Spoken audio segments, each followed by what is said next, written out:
வணக்கம், நான் உங்கள் கார்த்திக். இந்த வீடியோவில் பார்க்க போகிறது 2025ஆம் ஆண்டு புத்தாண்டு ராசி பலன்கள்.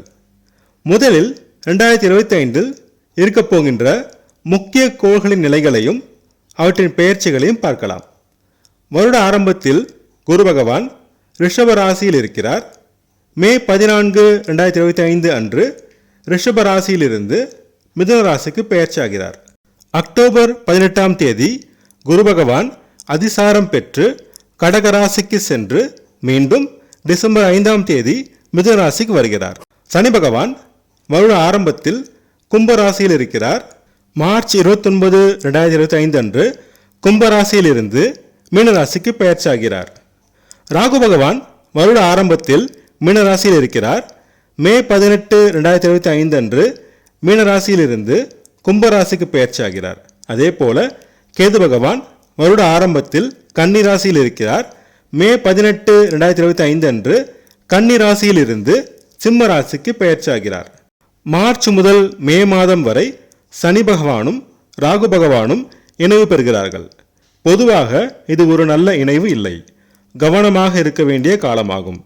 குருவின் மீதான மீனத்தில் இணைவதால் கெடுபலங்கள் குறைவாக இருக்கும். மற்ற கோள்கள் மாதந்தோறும் பெயர்ச்சியாவதால் அவற்றின் பலன்களை மாதராசி பலன்களில் பிறகு பார்க்கலாம். 2025ஆம் ஆண்டின் பெரிய கோள்களான குரு, சனி, ராகு மற்றும் கேதுவின் பெயர்ச்சியை அடிப்படையாக கொண்டு ஆண்டை 2 பாகமாக பிரித்துக் கொள்ளலாம். ஜனவரி முதல் ஏப்ரல் வரை முதல் பாகமாகவும், ஏப்ரல் முதல் டிசம்பர் வரை 2வது பாகமாகவும் பார்க்கலாம். இனி மிதுன ராசிக்கான 2025ஆம் ஆண்டின் ராசி பலன்களை பார்க்கலாம். முதல் பாகமான ஜனவரி முதல் ஏப்ரல் வரை உங்கள் ராசிக்கு 7 மற்றும் 10ஆம் இடத்திற்கு அதிபதியான குரு பகவான் உங்கள் ராசிக்கு விரயஸ்தானமாகிய 12ஆம் இடத்தில் மறைகிறார்.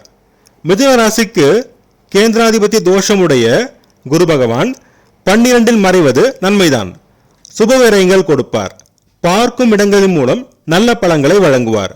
உங்கள் ராசிக்கு 8 மற்றும் 9ஆம் இடங்களின் அதிபதியான சனி பகவான் 9ஆம் இடமான பாக்யஸ்தானமாகிய கும்பத்தில் இருக்கிறார். ராகு பகவான் உங்கள் ராசிக்கு 10ஆம் இடமான தொழில் ஸ்தானமாகிய மீனத்தில் இருக்கிறார். கேது பகவான் உங்கள் ராசிக்கு 4ஆம் இடமான சுகஸ்தானமாகிய கன்னி ராசியில் இருக்கிறார். உடல் நலம், மனநலம் சுமாராக இருக்கும். மனசோர்வு, சோம்பல், பிடிவாதம், எரிச்சல் இருக்கும். உடற்பயிற்சி, யோகா, தியானம், தெய்வ வழிபாடு மூலம் நிவாரணம் காண வேண்டும். பொறுமையும் நிதானமும் மிக அவசியம். பேச்சினில் நிதானம் தேவை. அவசரப்பட்டு பேசினால் வீண் பிரச்சனைகள் தேடி வரும். குடும்பத்தில் அமைதி கெடாமல் இருக்க பொறுமை அவசியம். சனியின் பார்வையால் முயற்சிகளில் தடைகள் ஏற்படும். உங்கள் தைரியம், தன்னம்பிக்கையை சோதித்து பார்க்கும் சூழ்நிலை உருவாகும். ஆனால் விடாமுயற்சி செய்தால் வெற்றி கிடைக்கும். தம்பி தங்கையுடன் மனவருத்தம் தோன்றி ஜூனுக்கு மேல் குறையும். அக்கம் பக்கத்தினருடன் சிறு கருத்து வேறுபாடு வந்து நீங்கும். விட்டு கொடுத்து செல்லவும். தாயின் உடல்நலத்தில் சிறு பிரச்சனைகள் வரும். குருவின் பார்வையால் பெரிதாகாது. தாய் வழி உறவினருடன் சிறு பிரச்சனைகள் தோன்றி மறையும். வீடு, வாகனம் வாங்கும் முயற்சி வெற்றியடையும். ஆனால் ஆவணங்களை முறையாக சரிபார்த்து வாங்க வேண்டும். வாழ்க்கை துணை மூலம் சந்தோஷமான நிகழ்வுகள் நடக்கும். பிள்ளைகள் மூலம் சிறு மனவருத்தம் தரும் நிகழ்வுகள் நடக்கும். உங்கள் பேச்சை கேட்பது கடினம். விட்டு பிடிக்கவும். பூர்வீக சொத்து பிரச்சனையில் இழுபறி நீடிக்கும். தள்ளி போடுங்கள். மே மாதத்துக்கு பிறகு நிலைமை முன்னேற்றம் அடையும். குலதெய்வ வழிபாடு பிரச்சனைகளை குறைக்கும். குழந்தை வரம் வேண்டி காத்திருந்தோர் மே மாதம் வரை பொறுமை காக்க வேண்டும். ஷேர் மார்க்கெட் ட்ரேடிங் சுமாராக லாபம் தரும். அகலக்கால் வைக்க வேண்டாம். வேலை தேடுவோருக்கு சிறு தடைகள் இருந்தாலும் நண்பர்கள் மூலம் நல்ல வேலை கிடைக்கும். வேலையில் இருப்போருக்கு எதிர்ப்புகள், தடைகள் இருக்கும். வெளிநாடு, வெளிமாநிலத்தில் வேலை தேடுவோருக்கு நல்ல வேலை கிடைக்கும். கேட்ட இடத்தில் கடன் கிடைக்கும். சிலருக்கு கடன் தொல்லை கொஞ்சம் இருக்கும். ஆனால் சமாளிக்க முடியும். கணவன் மனைவி உறவு நல்ல நிலையில் இருக்கும். வாழ்க்கை துணை வழியில் தனவரவும் அதற்கிணையான செலவும் இருக்கும். சிலருக்கு வாழ்க்கை துணை மூலம் சொத்து சேர்க்கை நிகழும். நண்பர்கள், பங்குதாரர்கள் மூலம் நன்மைகள் நடக்கும். வியாபாரத்தில் சிறு தடைகளும் நஷ்டங்களும் வரும். ஆனால் சமாளிக்க முடியும். வியாபார விஷயமாக சிலர் வெளிநாடு மற்றும் வெளி மாநிலம் செல்ல வேண்டி வரும். அலைச்சல் இருக்கும். சிலருக்கு திடீர் தனவரவு ஏற்படும். வாகனத்தில் செல்லும் பொழுது மிக கவனம் தேவை. அதிக வேகம் வேண்டாம். ஹெல்மெட், சீட் பெல்ட் கட்டாயம் அணிய வேண்டும். கொடுத்த கடன்கள் வசூலாவதில் சிக்கல் நீடிக்கும். தொழில் செய்யும் இடத்தில் சிறு அவமானங்களை சந்திக்க நேரிடும். கவனம் தேவை. வழக்குகளில் சாதகமான சூழல் நிலவும். தந்தையின் உடல்நலத்தில் அக்கறை தேவை. தந்தை வழி உறவினர் வழியில் மனக்கசப்பு தோன்றும். பொறுமை அவசியம். சொந்த தொழிலில் எதிர்ப்புகளும் தடைகளும் இருக்கும். தொழிலை விரிவாக்கம் செய்வது, புதிய முதலீடுகள் செய்வது போன்ற முயற்சிகள் இப்போது செய்ய வேண்டாம். தொழிலில் அலைச்சல்கள் அதிகரிக்கும். லாபம் சுமாராக இருக்கும்.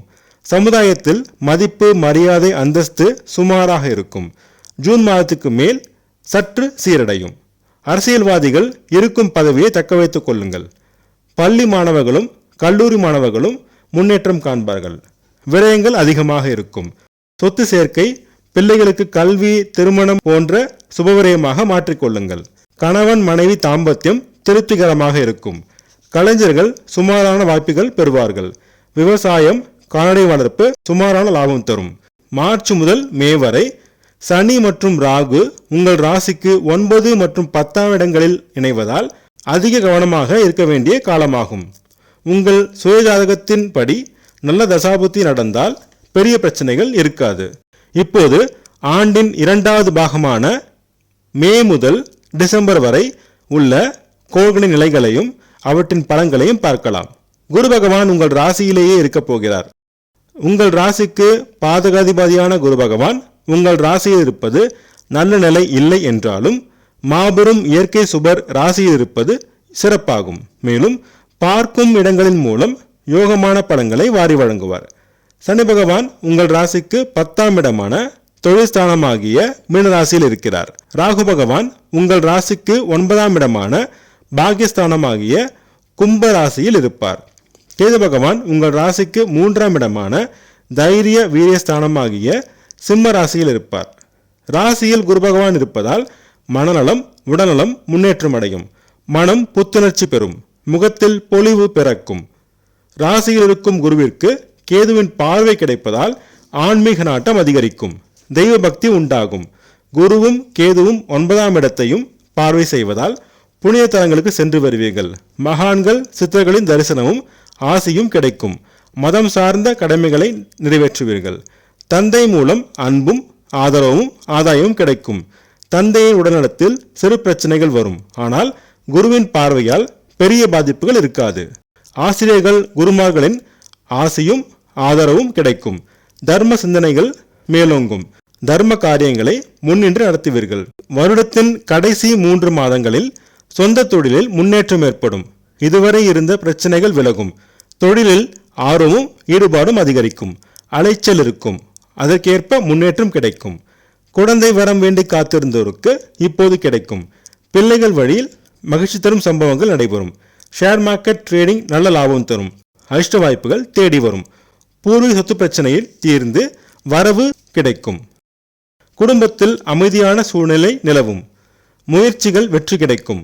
தைரியம், தன்னம்பிக்கை அதிகரிக்கும். திறமையுடன் செயல்பட்டு வெற்றியும் புகழும் அடைவீர்கள். போட்டி பந்தயங்களில் வெற்றி பெறுவீர்கள். கலைஞர்கள் விருதுகளும் பாராட்டுகளும் பெறுவார்கள். விருந்து விழாக்களில் கலந்து கொண்டு மகிழ்வீர்கள். ஆடை ஆபரண சேர்க்கை நிகழும். வீடு வாகனம் வாங்கும் முயற்சியில் சிறு தடைகள் வரும். விவசாயம், கால்நடை வளர்ப்பு சுமாராக லாபம் தரும். உறவினர் உடன் சிறு மன வருத்தம் வரும். தாயின் உடல்நலத்தில் அக்கறை தேவை. தாயார் வழி உறவினர் வழியில் கருத்து வேறுபாடு தோன்றி மறையும். பிள்ளைகளுக்கு நல்ல கல்லூரியில் இடம் கிடைப்பது, நல்ல வரன் அமைந்து திருமணம் நடப்பது போன்ற நிகழ்ச்சிகள் நடக்கும். வேலை தேடுவோருக்கு வேலை கிடைக்கும். வேலையில் இருப்போருக்கு சுமான நிலை தொடரும். திருமண முயற்சிகள் கைகூடும். கணவன் மனைவி இடையே இருந்த கருத்து வேறுபாடு நீங்கி ஒற்றுமை பிறக்கும். பிரிந்திருந்த தம்பதியர் ஒன்று சேர்வார்கள். நண்பர்கள், பங்குதாரர்கள் மூலம் நன்மைகள் நடக்கும். வியாபாரத்தில் முன்னேற்றம் கிடைக்கும். வியாபார விஷயமாக பயணங்களும் அதன் மூலம் முன்னேற்றம் ஏற்படும். சொந்த தொழிலில் இதுவரை இருந்த பிரச்சனைகள் தீர்ந்து முன்னேற்றம் கிடைக்கும். ஆனால் 10ஆம் இடத்தில் சனி பகவான் இருப்பதால் அலைச்சல் அதிகமாக இருக்கும். சமுதாயத்தில் மதிப்பு, மரியாதை, அந்தஸ்து சுமாராக இருக்கும். அரசியல்வாதிகள் சுமாரான நிலையில் இருப்பார்கள். இருக்கும் பதவியை காப்பாற்றிக் கொள்ளுங்கள். லாபம் அதிகரிக்கும். விரயம் குறையும். விரயங்களை சுபவிரயமாக மாற்றிக்கொள்ளுங்கள். கணவன் மனைவி தாம்பத்தியம் சுமாராக இருக்கும்.